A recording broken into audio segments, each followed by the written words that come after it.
जय श्री राम, जय गौ माता, जय भारत माता। सभी धर्म प्रेमी, गौ प्रेमी, राष्ट्र प्रेमी बंधुओं को सादर प्रणाम। वंदे गौ मातरम। भारत माता की जय। आज द इंडिया पोस्ट के माध्यम से हम सबको आज गौवंश आधारित खेती, हम सब जानते हैं विश्व के जीवन का आधार भारत है। भारत की आत्मा गांव है, गांव का आधार किसान है, किसान का आधार कृषि है और कृषि का आधार हमारा गोधन है, पशुधन है, जो इस देश का चेतन धन है। बंधुओं, देश के माननीय प्रधानमंत्री जी ने कहा है आत्मनिर्भर भारत, स्वावलंबी भारत, स्वस्थ और समृद्धशाली भारत बनाने के लिए हम सबका योगदान चाहिए। इसके लिए आज हम सब लोग रसायन मुक्त खेती को छोड़कर गौवंश आधारित खेती का आज प्रशिक्षण अपने सुरभि शोध संस्थान महाराष्ट्र से वहां के विशेषज्ञ, गौ उत्पाद के एवं गौवंश आधारित खेती के विशेषज्ञ गौ प्रेमी उद्धव दिवाकर जी नेरकर जी द्वारा आज प्रशिक्षण दिया जाएगा। ऑनलाइन प्रशिक्षण होगा। आप सबको अभी बीच में उन्होंने अनेक गौ उत्पाद बनाने का प्रशिक्षण दिया था। अब मटके से कनो अर्क निकालने का, मंजन दंत मंजन बनाने का, इसी तरीके से गाय के गोबर से धूप बत्ती बनाने आज का प्रशिक्षण दिया। आज आपको गाय के गोबर से अनेक प्रकार की खाद बनती है। हम लोग उस खाद के माध्यम से अपनी जैविक खेती करेंगे, गोवंश आधारित खेती करेंगे, स्वस्थ संपन्न स्वावलंबी खेती करेंगे। उसके आधार पर हम अपने किसानों को स्वस्थ और संपन्न जीवन जिएंगे। ऐसा एक आत्मनिर्भर के लिए हम सब जानते हैं दुनिया का अन्नदाता किसान है। आज उसके सामने चार बड़ी समस्याएं खड़ी हैं। उन चार समस्याएं बढ़ती लागत, घटता उत्पादन, मौसम परिवर्तन और बिगड़ता स्वास्थ्य। ये चारों समस्याओं आधुनिक क्रांति के दुष्परिणामों से भूमि की घटती उर्वरा शक्ति, पर्यावरण असंतुलन, जल प्रदूषण, गिरता स्वास्थ्य कुपोषण व गरीबी जैसी समस्याएं सामने हैं। इनकी मुक्ति के लिए, दिलाने के लिए हमारे देश के ऋषि महर्षियों ने बहुत पहले ही विकसित की थी, जिसको आज की आधुनिकता के में आकर के हम आज उसके परिणाम भुगत रहे हैं, जिसके कारण ये चार समस्याएं हमारे सामने खड़ी हैं। इन समस्याओं की मुक्ति के लिए हमारे ऋषि मनीषियों ने कहा गोवंश आधारित खेती, वैदिक जैव गति की खेती एवं बागवानी, कृषि पंचांग के द्वारा हमें खेती करनी चाहिए। खेती का सही मार्ग दिखाया था, जो पर्यावरण रक्षक है, जो जैव विविधता को बनाए रखने वाली है, स्वास्थ्य वर्धक है, आरोग्यकारी, स्वावलंबी, अहिंसक है। ऐसी खेती का आज हम सभी लोग प्रशिक्षण लेंगे। हम सब किसान भाइयों को पता होना चाहिए कि हमारी धरती माता भी 15 दिन सांस नीचे लेती है, 15 दिन सांस ऊपर लेती है, जिसको हम बोलते हैं कृष्ण पक्ष, शुक्ल पक्ष, जिसको हम बोलते हैं अंधेरी रात, उजेरी रात।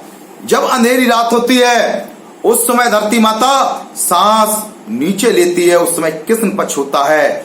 जब उजेरी रात होती है उस समय सांस धरती माता ऊपर लेती है। हमको पता नहीं था, नर्मदा जी की परिक्रमा की थी। नर्मदा जी की परिक्रमा में जब हमने भुर्च में पहुंच करके समुद्र का जल स्तर बढ़ गया था, 2 दिन मेरे को रुकना पड़ा था। इसके बाद जब गए तब इंदौर में आकर के डॉक्टर ON सोलंकी जी मिले, उन्होंने बातचीत हुई, उन्होंने इस विषय को बताया, धरती माता भी 15 दिन सांस नीचे लेती है। वो कृषि पंचांग बनाते हैं, रवि केलकर, अजीत केलकर गौवंश आधारित कृषि का बहुत बड़ा प्रशिक्षण देते, बहुत बड़ा कार्य कर रहे हैं। हजारों किसान के साथ जुड़े हैं। सागर के आकाश चौरसिया जी, हजारों किसान उनके साथ जुड़े हैं। देश के अंदर 700 प्रकल्प उनके आधार पर काम कर रहे हैं, जो 4 लेयर फार्मिंग, 5 लेयर फार्मिंग, एक साथ 5 फसल कर सकते हैं। ऐसी उद्धव जी नेरकर अनेक गो उत्पाद के माध्यम से किसानों को स्वावलंबी बनाने के लिए, गौशालाओं को स्वावलंबी बनाने के लिए ये आत्मनिर्भर भारत का जो माननीय प्रधानमंत्री जी ने निर्देश दिया है, स्वस्थ भारत, समृद्ध भारत और स्वच्छ भारत में हम सबकी योगदान, हम सबकी भूमिका इसमें रहेगी। आज हम सब लोग इस प्रशिक्षण के माध्यम से अनेक प्रकार की गाय के गोबर से खाद बनाने का प्रशिक्षण लेंगे। माननीय उद्धव जी नेरकर जी, आज आप सबको द इंडिया पोस्ट के माध्यम से हम सब तक आज ये सब चीजें, अनेक जानकारियां हम सबको प्राप्त होंगी। इसके लिए आप सब लोग अनंत सीखिए और आप लोग नंबर लीजिए, संपर्क करिए और इसको अपने यहाँ लाइए, अपनाइए, शुरू करिए, स्वावलंबी बनिए। गोवर्धन, गाय के गोबर में धन है, लक्ष्मी जी का वास है। गोवर्धन, पैसा ही पैसा है, हमें उसका सही कीमत समझनी चाहिए, उपयोग करना चाहिए। बंधुओं, आज आइए हम सभी लोग सीधे माननीय उद्धव जी नेरकर जी, आप इन सभी को प्रशिक्षण दिखाइए, दिलाइए, दीजिए इन सबको प्रैक्टिकल के रूप में, किस तरीके से कम लागत में अच्छा गौ उत्पादन, अच्छी खाद, रसायन मुक्त खाद, जहर मुक्त खाद बन के तैयार होती है, जिससे अनेक उत्पादन, आने वाला उत्पादन, अनाज, फल, सब्जियां इत्यादि सब स्वस्थ और स्वावलंबी, अच्छी, आरोग्यमय होंगी। इसके साथ मैं अपनी वाणी विराम देता हूं। वंदे गो मातरम, भारत माता की जय। जय जय श्री राम। नमस्कार, आज द इंडिया पोस्ट द्वारा आयोजित फ्री ऑनलाइन ट्रेनिंग में मैं स्वागत करना चाहता हूं उद्धव दिवाकर नेरकर जी का, जो कि एक गौ साइंटिस्ट है और जैविक खेती के एक्सपर्ट है। और आज वो हमें सिखाएंगे कि कैसे हम केंचुआ खाद और वर्मी वॉश बना सकते हैं, जो कि जैविक खेती में यूज़ होता है और ये काफ़ी एडवांटेजेस है जैविक खेती के लिए। तो बिना किसी विलम्ब के चलिए आगे बढ़ते हैं। नमस्कार साथियों, मैं उद्धव दिवाकर नेरकर, सुरभि सेवा बहुउद्देशीय संस्था, जलन, तहसील सेगा, जिला बुल्ढाना, महाराष्ट्र से द इंडिया पोस्ट के माध्यम से आज हम आपको गौ आधारित कृषि तंत्र के बारे में जानकारी देंगे। गौ आधारित कृषि तंत्र में जिस तरह से गौ के गोबर, गौमूत्र का उपयोग खेती में किया जाता है, उसी की अलग अलग विधियां हैं। जैसे कि केंचुआ खाद, आप सभी जानते हैं केंचुओं को किसानों का मित्र कहा जाता है। उसका कारण भी सटीक है। पुरातन संस्कृति में हमारे संस्कृति को कृषि संस्कृति ही कहा जाता था।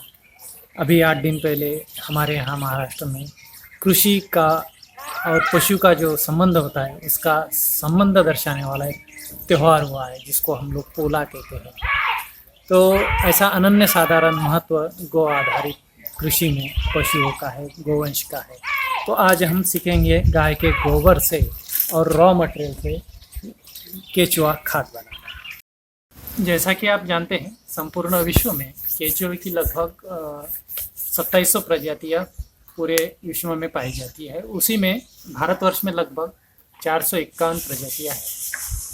बारिश के मौसम में किसान भाइयों को जो केंचुए दिखाई देते हैं, वो जनरली खाद कम बनाते हैं, लेकिन खेती को जुताई के काम में बहुत सहयोग करते हैं, क्योंकि 1 से 1.5 फीट नीचे ज़मीन के अंदर रहते हैं। और केंचुए का एक कार्य बहुत अच्छा होता है, वो दिन में कई हजार बार ऊपर नीचे जाते हैं। तो जो खेती में हम लोग जुताई का काम करते हैं, वो केंचुए नेचुरली कर देते हैं। इसलिए केंचुओं को किसानों का मित्र भी कहा जाता है। आप जानते होंगे कि 40-50 वर्ष पहले कोई भी रासायनिक खाद भारतवर्ष में नहीं थी। तब भी हमारे किसान अनाज का उत्पादन कई हजार आज की अपेक्षा ज़्यादा लेते थे। मिट्टी अच्छी थी, मिट्टी की उर्वरा क्षमता बहुत अच्छी थी, पानी गंदा नहीं हुआ था और हमारे जो एटमॉस्फेयर था वो सही था। लेकिन जब से रासायनिक खाद का ज़्यादा मात्रा में वापर हुआ, तो उसके कारण कई सारे नुकसान हो गए। अब अखबार में आपने कई बार पढ़ा होगा या सुना भी होगा, रासायनिक खाद का खेती में ज़्यादा उपयोग होने की वजह से हरियाणा और पंजाब के ये किसानों की पूरी मिट्टी खराब हो गई। वहाँ की मिट्टी इतनी मजबूत हो गई कि उसको अब जेसीबी से खुदाई या गुड़ाई करनी पड़ती है। मतलब हल यदि उसमें चल ही नहीं सकता, इतनी कड़क मिट्टी वहाँ की हो गई है। और रासायनिक खाद का अंश पीक में या अनाज में जाने की वजह से वो शरीर में चला गया और शरीर में जाने की वजह से कई सारे रोग हो गए और कैंसर के रोगों ने शरीर को जकड़ लिया है। आपको बताते हुए बड़ा दुख है कि पंजाब में भटिंडा से दिल्ली तक एक कैंसर स्पेशल ट्रेन चलती है, जिसमें सारे पेशेंट और उनके रिलेटिव ही ज़्यादा होते हैं। तो ये स्थिति हमारी विदर्भ या बाकी स्टेट या अन्य जगह के किसानों की न हो, इसलिए हमें जैविक खेती की ओर आना चाहिए। और जैविक खेती की ओर आने के लिए हमें सबसे पहले जैविक खेती की जो अलग अलग विधाएं हैं उसको सीखना है। तो उसमें एक सबसे बढ़िया विधि जो है वो केचुआ खाद की। केचुआ खाद की जो ज़्यादा खाद उत्पादन देने वाली ब्रीड है, उसमें है आइसिना फोर्टिडा यूटिलिप्टस। ये दो ब्रीड जो ऐसी है, ये अपने वजन के बराबर तो खाना खाती है और इनका प्रजनन क्षमता जो होता है वो सबसे ज़्यादा होता है। मतलब हमने अपने खेत में या बेड पर हमने 1000 केचुए यदि डाले तो लगभग 2 से ढाई महीने में लगभग तिगुना इसकी संख्या हो जाती है। तो सबसे पहले हमें ये ध्यान रखना है कि जब भी हम केचुआ खाद बनाना अपने खेत में चालू करेंगे तो हमें पहले केचुआ का खाद्य मतलब उसका भोजन बनाना बहुत ज़रूरी है। यदि हम आज हम अपने खेत का या अपने जो गौशाला का या अलग अलग जगह का जो गोबर हम लोग इकट्ठा करते हैं उसको गड्ढे में करते हैं, और गड्ढे में गोबर इकट्ठा करने से वो पूरी तरह से कुजता नहीं है, मतलब उसका फर्मेंटेशन ठीक से नहीं होता है, तो उसमें हीट रहती है। यही हमने खाद यदि केचुए के लिए भोजन दिया तो केचुए हीट के कारण मर जाएंगे। तो सबसे पहले हमें इस प्रकार से बेड लगाना है। जो आप ये देख रहे हैं ये हमने लगभग 1-1.5 महीने पुराना लगा है। इसमें गोबर का जो खाद्य होता है, घर का जो झूठन भोजन का झूठन है या सूखी पत्ती है, हरी पत्ती है, गाय के खाने के बाद जो बच जाता है वो भूसा है, गोबर है, पानी है, इसको हम इस तरह से बेड बनाते हैं। और बेड बनाने के बाद इसको 8-15 दिन में अल्टी पल्टी करके उसमें पानी का छिड़काव, गोमूत्र का छिड़काव करते हैं और उसको ठीक तरह से उसको अल्टी पल्टी करके उसकी जो गोबर की हीट होती है उसको हीट को निकाल लेते हैं और लगभग 3 महीने बाद ये हमारा वो केचुओं का खाद्य तैयार हो जाता है। इसको हम बेड पर बनाने लायक अभी ठीक तरह से हो जाता है। दूसरी बात, जब हम बेड बनाने के लिए हम तैयारी करते हैं तो सबसे पहले हमें केचुओं का जो बेड बनाना होता है वहाँ पे हमें छाया होनी चाहिए, क्योंकि केचुओं के लिए ज़्यादा से ज़्यादा 20 या 30 डिग्री सेल्सियस तक ही उष्णता या तापमान होना चाहिए, उससे ज़्यादा उसमें वो टिक नहीं पाते। तो इसलिए हमें पहले छाया का बंदोबस्त करना है। आप वो छाया किसी पेड़ के नीचे भी आप बेड को बना सकते हैं, किसी झोपड़ी नुमा आप झोपड़ी में आप वो बेड को डालने के लिए आप वो व्यवस्था कर सकते हैं। सिर्फ छाया होनी चाहिए, इस तरह से आपको ध्यान में रखना है। दूसरा, नीचे हमको ज़मीन के ऊपर जहाँ पर भी हम बेड बनाएंगे वहाँ थोड़ा सा जो जगह होती है वो रेती डाल के उसको कड़क बनाना है ताकि केचुए ज़मीन के नीचे न जाए।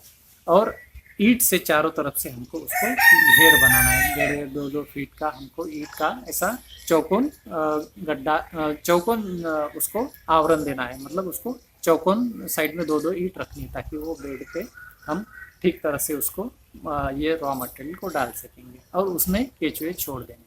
केचुए की जो विष्ठा होती है ये खाद होती है। लगभग 40-45 दिनों में ये खाने के लिए नीचे जाते हैं और विष्ठा मतलब उनका जो टॉयलेट होता है वो मल जो होता है वो ऊपर आता है और 40-45 दिन बाद वो धीरे धीरे अपना ऐसा मिट्टी जैसा चाय की पत्ती जैसा बारीक कण के रूप में ऊपर आ जाता है और उसको हम कलेक्ट करके फिर छांव में सुखाना है। और सुखाने के बाद खेती में किसी भी तरह से हम लोग यूज़ कर सकते हैं। पारंपरिक पद्धति से आप कोई भी क्रॉप को उसके हिसाब से आप खेती में डाल सकते हैं। जैसे कपास है तो आप उसको ना बांगड़ी पद्धति से भी दे सकते हैं, राउंड पद्धति से भी दे सकते हैं, या कोई भी विधि से आप दे दीजिए। जैसा ऐसी सिफारिश है कि 1 एकड़ खेती के लिए लगभग 200 क्विंटल खाद की आवश्यकता है, मतलब 200 केजी केचुआ खाद की आवश्यकता है। केचुआ खाद डालने के बाद आप किसी भी प्रकार की दूसरी खाद न डालें, ताकि आपका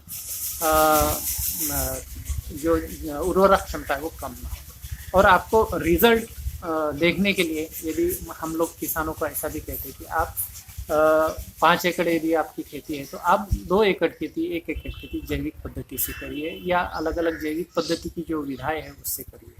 केचुओं की जो बात है, इसको हमें एक बात और ध्यान रखना है, जब भी हम बेड बनाएंगे तब बेड को केचुए डालने के बाद उसको ढक के रखना है, जूट की बोरी से आप ढक के रखना है। सुबह शाम उसको पानी मारते रहना चाहिए। खास तौर पर ये गर्मी के सीज़न में ध्यान देना चाहिए इस चीज़ को। और इसके केचुए के जो शत्रु होते हैं उसका भी हमें ध्यान रखना है, जैसे सांप है, मेंढक है, रेड कलर की चींटी है ना, इसका हमें खास तौर पे ध्यान रखना है। यदि हमें इस प्रकार की कोई भी चीज़ें दिखती है तो उसके लिए हमें कुछ उपाय भी है, वो मैं आपको बताऊंगा। जैसे लाल चींटी वगैरह आती है तो आप पूरे बेड की चारों ओर चूने का आप राउंड करके ऐसा आप एक लाइन खींच सकते हैं, ताकि वो केचुए अंदर केचुए खाने। उद्धव जी, आपका बहुत बहुत धन्यवाद। आपने हमें बताया कि कैसे हम वर्मी वॉश और केचुआ खाद को बना सकते हैं बड़े ही सरल तरीके से। और मुझे आशा है कि हमारे व्यूअर्स ने आज ज़रूर कुछ सीखा होगा आज की ट्रेनिंग से। तो हमारे व्यूअर्स, अगर आपको आज की ट्रेनिंग पसंद आई है तो इसे लाइक कीजिएगा, इसे शेयर करिए ज़्यादा से ज़्यादा, और कमेंट भी कीजिए। और अगर आप चैनल पर नए हैं तो फिर सब्सक्राइब का बटन दबाइए बेल आइकन के साथ, ताकि आप द इंडिया पोस्ट के साथ जुड़े रहें और कोई अपडेट मिस ना करें, क्योंकि हम आपके सामने ऐसे लोग लाते रहेंगे जो आपकी ज़िंदगी में एक अच्छा बदलाव लाने की प्रेरणा देंगे। इसी के साथ मैं विदा लेता हूँ। जय हिंद, जय गौ माता।